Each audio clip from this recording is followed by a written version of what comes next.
Alright, figured I had to do a video on the comments, on the little, the penis video. Anyway, yeah, it's kind of an awkward subject, this whole thing, but anyway, if we have to go there, let's go there.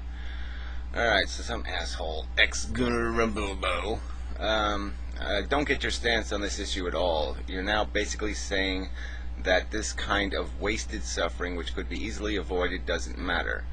Yeah, I've been saying that for a long time. Babies are not conscious in any sense of the human word. At best, they're a bug. They're probably not even a bug. And so if you're going to worry about their consciousness, then natural childbirth should be outlawed, and women should be obliged to have a cesarean section because the baby being forced through that birth canal's about as abusive as you can get. I mean, it's crushed, killed, and destroyed pretty much to get through there. So that's the first argument. Second argument would be, I mean, babies just aren't there. Their brains aren't connected. And if you're going to worry about what babies are feeling, if you're going to go based on their reflexive reactions and say they're fully conscious entities that need your concern, then you're going to have to apply that to insects. And the minute you apply it to insects is the minute you have to declare Earth a disaster area and have the whole thing just sanitized. So I win the argument in the end anyway. So if I concede your point, all right, and we got to worry about baby suffering, then we have to worry about insect suffering, and then we have to declare the planet fail and eradicate life on Earth. So you're an idiot. But anyway, somebody respond to him. Yeah, good point. It's okay to suffer, but because I did don't work for me. Because suffer it because I did don't work for me. Yep. Yeah, really good. Thanks. Anyway, Sam gets. Yeah, I don't know why she has to open her mouth on this subject, but whatever. It's idiotic. Well, let's see. There's no real scientific reason for doing this. Well, reason is reason, okay? Let's see what the reasons are. Obviously, the first people had some kind of reason. And I don't buy this argument that male-dominated cultures came up with this idea to suppress sexuality in their sons. I don't think so. I don't buy that for a fucking minute. I think it's obviously part to do with the skank factor, part of maybe just separating humans from the animals. There's probably lots of reasons, especially then. But anyway, let's go further. Unless you're a religious nuthead or an American or both, and I'm serious. Yeah, well, I've heard about your Europeans, your bathrooms over there. I've heard stories. So get serious. You won't hear Europeans pleading for this shit. And no doctor here would recommend it. Yeah, well, no American would go to a European doctor, so nothing. Case closed, I think, on that one. You want to have a European American fight? Fine. I mean, come on.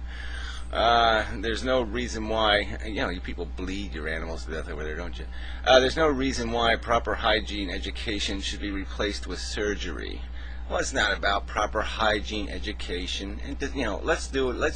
See, what would be really good is if they did some scientific experiments.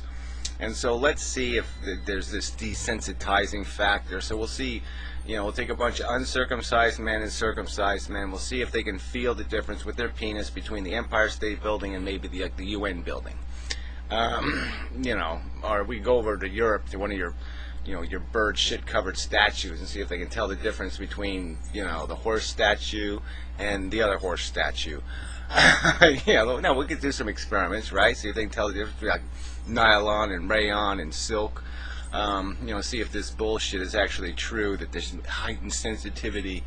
Because I guess that sort of flies in the face of what we know, how our brain works. There's a whole bunch of nerve endings on my hand. Guess what? Right now, I'm not aware of a single fucking one of them. Can't even find it. If my brain tries to find one, no, can't find it. Yeah, it's not how brains work. Doesn't matter how many endings there are. Depends on how many attachments in the brain there are. Einsteinette. Z. Anyway. Yeah, and again, on this hygiene thing, okay, let's stick with that one. But to me, that's a big one. That smegma thing is kind of a big word, kind of a nasty word. And, the game is that let's see how long it takes, okay? So let's do another experiment. We'll properly clean and shower, 50 men, 25 circumcised, 25 uncircumcised, and then we'll have them we'll just test them with little things. First, they just go up a flight of stairs, and then we'll put a woman at the top, and she'll give a little sniff and see see if she can tell, blindfolded, which ones are which. And then we'll just increase the amount of time from that shower moment. See how long it takes before she starts getting 100% correct. Okay, and we'll see just whether it matters and doesn't matter. But anyway, next, moving on. And then there's the whole disease thing, and we don't even want to go there, but there's some reason there. But whatever. I don't have the statistics on hand, but the majority of men, well, see, that's really dangerous. I don't have the statistics on hand. That's always a bad way to start a sentence. Because the majority of men who do it later in life do say it reduces the sexual pleasure. Yeah, well, the only survey I found was 110 participants, and 62% said, yeah, the surgery's a good idea. Glad I did it. But like I said, that's tainted by, they'd have to have a reason to do it. So yeah, you can't. You're never gonna have this perfect experiment, because you live your life with it a certain way, and you acclimate to that way it is, and your penis adjusts. Not only do you adjust, but it adjusts what you feel and how much you feel. It's like a blind person having a heightened sense of hearing. So yeah, you're gonna feel and be sensual with the world in a different way, and it's not necessarily a lesser way.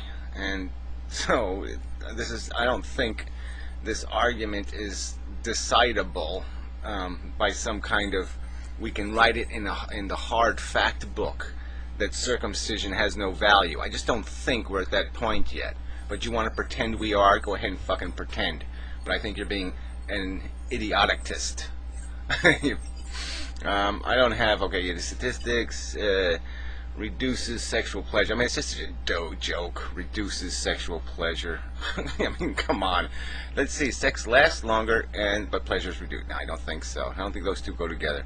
In the U.S., it's a cultural thing and nothing more. Well, whatever.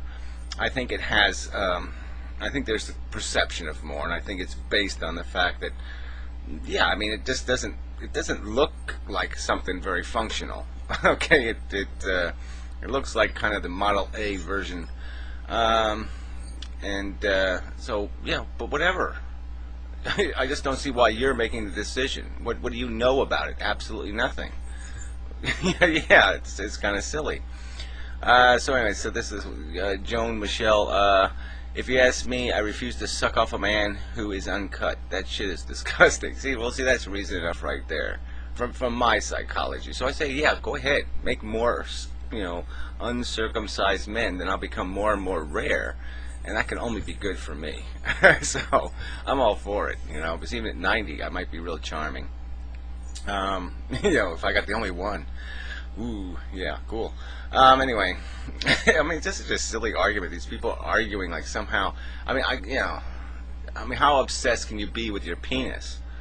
And then, there's an argument to be made, though, because this whole, a circumcised penis is like in the world. It's like awake all day. It's like, ooh, I'm feeling things. I'm here. And, uncircumcised is kind of asleep, It's kind of like a protective cocoon. It's not really playing the life game. So maybe it's missing out on a hell of a lot just during the day. But certainly you women wouldn't know. Anyway, it's really... Okay, then don't do that, but you have no right to be supporting the mutilation of baby boys so they will look the way you want. Well, I think it's more than just looks. Their body, their choice. Again, all right, so let's change the scenario. Let's say the scenario was they had a procedure, a little bloody, a little bit messy, where they could do something to your facial skin on male boys, and it would eliminate hair growth later in life. It would just kill all the follicles. But if they did it later in life, it would be a really dramatic surgery, could leave some scarring, could be really uncomfortable, could be really mess you up. So very low risk right after birth, very high risk later in life. But it gets rid of the male beard. Would you or wouldn't you? I mean, I would. I'd say, yeah, okay, that's a big pain in the ass eliminated. Sure, let's go for that. And so just because I would say that, you bastards think you have a right to judge? Well, fuck you. I mean, really, who's telling you? Nobody's telling you to cut your kid. So why do you feel the need to stick your nose in other people's business at all? It really is bullshit. What kind of selfish, shallow bitch are you? She just expressed her opinion. Okay, people have a right to have opinions. You know, they can say, I think tattoos are ugly. Or they can think that some other practice. You know, there's people who, you know, maybe they use sand as a deodorant. And somebody could say, man, those sand deodorant people, oh man, that just doesn't work for me. Fuck that shit. They have a right to their opinions. And this is just, you know, and you don't have authority here. You just don't have it. You have no fucking way of telling somebody else what the truth is on this subject. Seriously, you're defending the flailing alive of infants. Wow, you